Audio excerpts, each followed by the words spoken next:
The next section is mind games and decision making. We have said that there's a lot in paragliding that happens in our brains.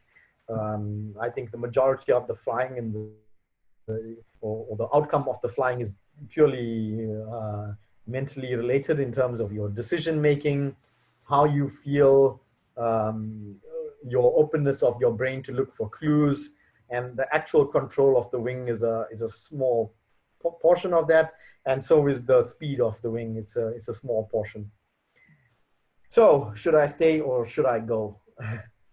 Number one, it feels cuck, it's shit, it's rock and roll, and you don't like it. The first thing you want to do is try and get a picture of what's going on here. Even if you can't see it, try and build a picture. Where are you? Are you low down and therefore it's ratty? Are you at the top and you're getting to an inversion? So the thermal is hitting that ceiling and spilling, and it's turbulent up there. And if you, by building the picture, then you can, you, you move away from fear and into good decision making. So are you on the edge of the thermal? And that's why it's rough. Are you on the downwind or the leeward side of it? Can you move upwind and find a better climb? So these are things to think about. And this is why I place a big emphasis on building that mental picture about understanding the structure, because doing that inside the sky helps you feel better. And it helps you feel better. Number one, it helps you make good decisions on placing yourself in terms of this thermal so that you can fly more efficiently and climb better. So number one is try and get a mental picture of what's going on. And this, you need to take into account the wind direction to understand whether you're on the leeward side or the upwind side or whatever.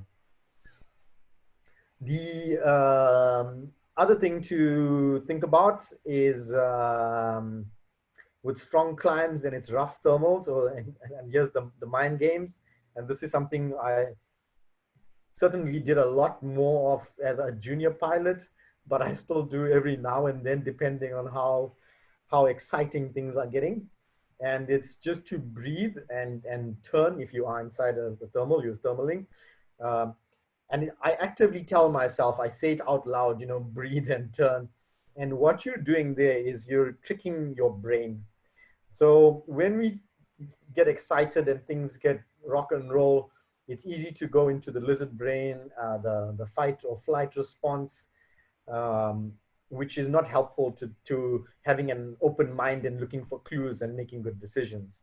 So when you tell yourself to breathe and you take that breath, you're actually taking back control. And it's kind of like tricking your brain. And I learned this in skydiving, and it's a big thing that you want to take back control. So even though things can be a very high intense moment, panicking is not going to help you, and just letting the wing do whatever it wants is not going to help you. You need to help yourself. There's nobody that's going to fly the wing except for you. And so this exercise of just telling yourself to breathe, taking that breath, is you taking back control. And it's just tricking your mind so that you can keep control. So that's number one. And I use this in no matter what the circumstance is. If whatever it is, I tell myself just breathe and turn, or breathe and fly, or whatever it is, maintaining that control in my brain. The second thing is when you are flying, and it could be a strong thermal and it's rock and roll, is that a banked wing, so turning, is much more comfortable than flying straight through it. So although you may want to leave the thermal, flying straight across it, because of the varying rates of climb, as we spoke about earlier, is more rock and roll, and therefore you would rather be banked and turning. On that point as well, if it's a really strong climb that's going up, then you rather hold on to it, stay inside the thermal, And when you go higher up, the strength will decrease as it goes higher up, and leave at that point instead of leaving in the middle when it's at its peak strength, and then you go from climbing to the shear layer because there's sink on the other side, and that's even worse. And it sounds simple, but just telling yourself to do these things makes a big difference. And sometimes I need to remind myself as well, because you're out there flying on these big mountains, and perhaps there's clouds, and you're worried about clouds suck, and just want to fly away from the mountain and out of it. Um, a banked wing is more comfortable than flying with a level wing. Beggars can't be choosers, and this is talking about when you are low.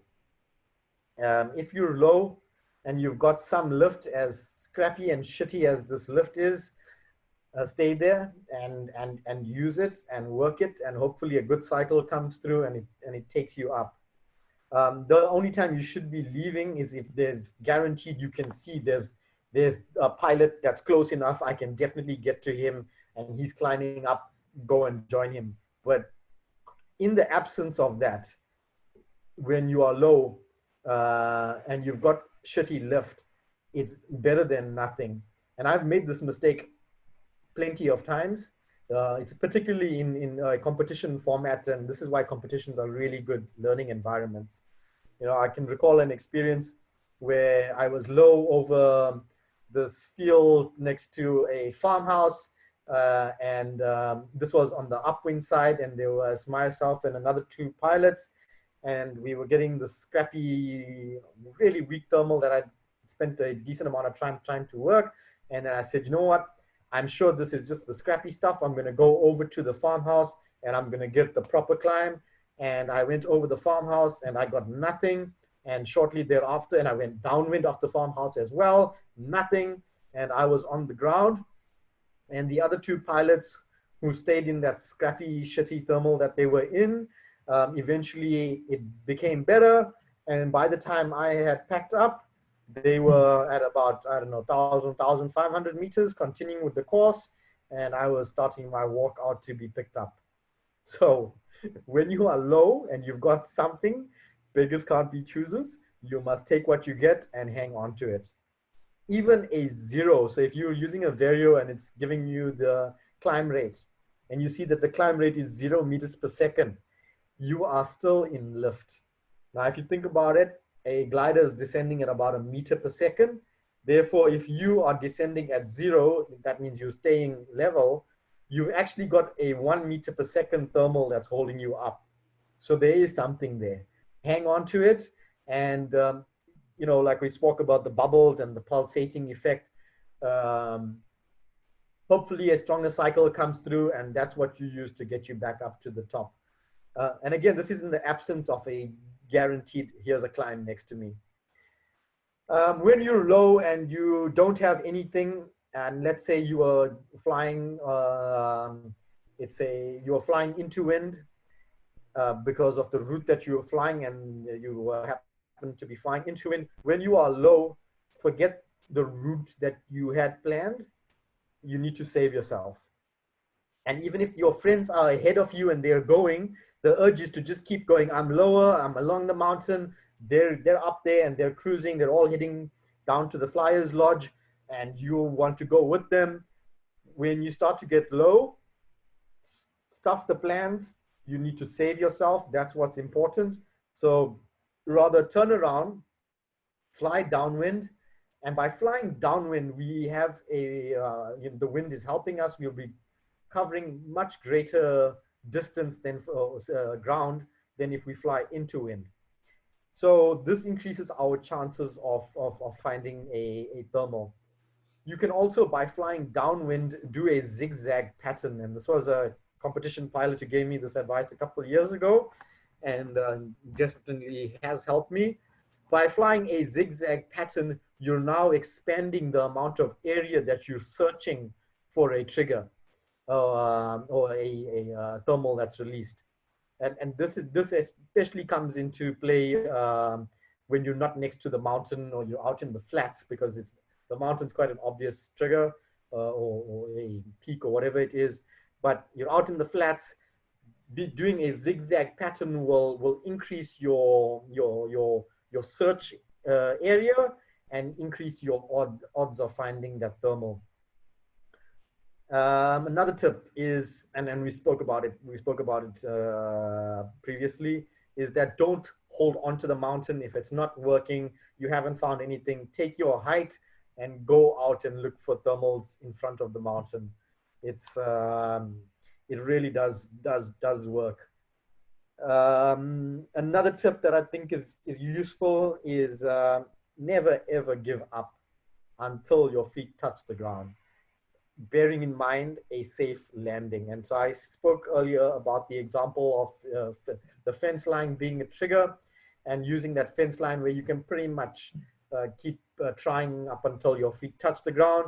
But bear in mind where you are. If you're above a forest, then don't just keep heading downwind trying, and next thing you're in the trees or in a lake or whatever it is. So you don't give up until your feet touch the ground, but at all times you are always accounting for a safe landing, because that's what matters. You can live to fly another day, but if you just break your ankle because you ended up landing downwind or in the lee of some object, hoping to find a safe that you didn't find, and being broken will result in zero flying. So safety first, and always a safe landing. Any questions? Ria, very quickly, you at the beginning of point 1, you spoke about the top of a thermal and where it's spilling out like a fountain. So you find yourself in that situation. It's early in the day. What do you do? It's early in the day. Yeah, okay, so you get an inversion. You know, it's bumpy. You're not enjoying yourself, as you say. It feels cuck.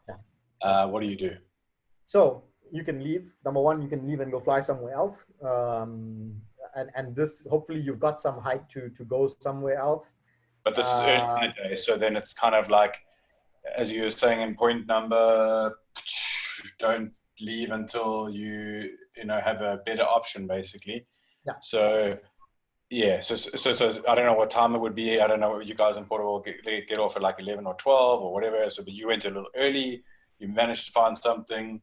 You worked it. You got it. You keep getting to a point where it just gets not much fun, and you've tried it for a while. What do you do?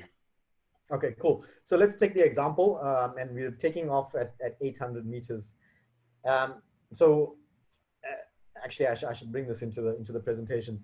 Just in terms of your takeoff, when you take off is also a strategic decision. And so when you're out at the mountain, you actually want to wait until the thermic cycles are coming through, and then go and fly. So you wait until if you stand on a mountain and you'll watch the thermal development. From early, there's nothing, and then there's light cycles that are coming through, and then it'll start to pick up, and then you go flying. So by virtue of this fact that it's starting to that the thermals are reaching takeoff altitude, that means that the inversion is above you, or that at least the thermals, you can definitely, if there is a lower inversion, that they're coming through, and you can get to this point. So when you get to the inversion, and let's say you get to the inversion, it's at 1,000 meters, you took off at 800 meters, you're only able to climb 200 meters, you get to 1,000 meters, that's where the inversion is. You cannot get any higher.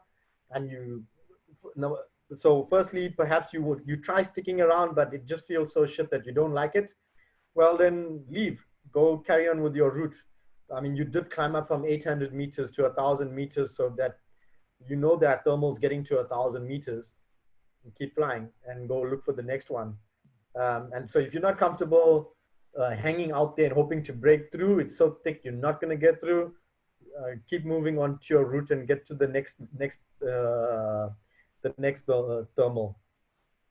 The other thing to consider is if you're getting close to an inversion, and that inversion is at a height that's close to the mountain height, then you should consider flying away from the mountain.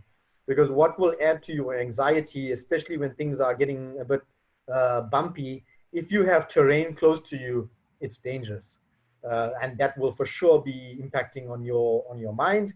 Rather fly away from the mountain. So instead of being 50 to 100 meters above the mountain, you can be 800 or 900 meters above the foothills or the landing field. Plenty of height that you can still get thermals and keep flying. What also adds to this is the understanding and looking at the forecast to know that, yes, I'm expecting an inversion, and you understand what's going on. You don't like it, go fly somewhere else. So you don't if it's horrible and you're not enjoying your flying, then why do it? I mean, we fly for ourselves and it's for your enjoyment. And if it feels shit, well, go fly somewhere else. And if it's better somewhere else, then you carry on flying. And also know that as the day heats up, that inversion layer will get higher and higher. So it's going to improve. And you just need to bide your time and fly conservatively. I enjoy listening to music. I play, my phone is an instrument that sits on my cockpit and I play music from it. And it's at times like this where you need to be patient, or don't be in a hurry just going downwind as to do your route as fast as possible. Fly conservatively and enjoy the flying. And if it still feels shit, you've flown away from the mountain, you've gone away and it's cuck, well, then go and land and fly on a day that it doesn't feel as shit. Cool. Cool. Interesting what you say about the level versus banked wing turning into thermal. So, and safety-wise, it's also probably safer to turn to be in a thermal with a banked wing than a level wing. For sure. Yeah. Yeah. Okay. You don't increase the chances then of a nasty collapse or something. No. If you're flying with a bank wing, you are more susceptible to that up and down movement or the varying rates. And so by having a banked wing, it's definitely safer. More stable. Okay. Yeah. And you've got some inside brake over there. You've got the side pressure. You're leaning into this turn, and actually that outside wingtip, even if it gets a collapse, you are doing the recovery and it'll sort itself out before you probably even try and do anything yourself. Okay. Nice. Cool. Any other questions? No. Cool. We're going to keep moving. We are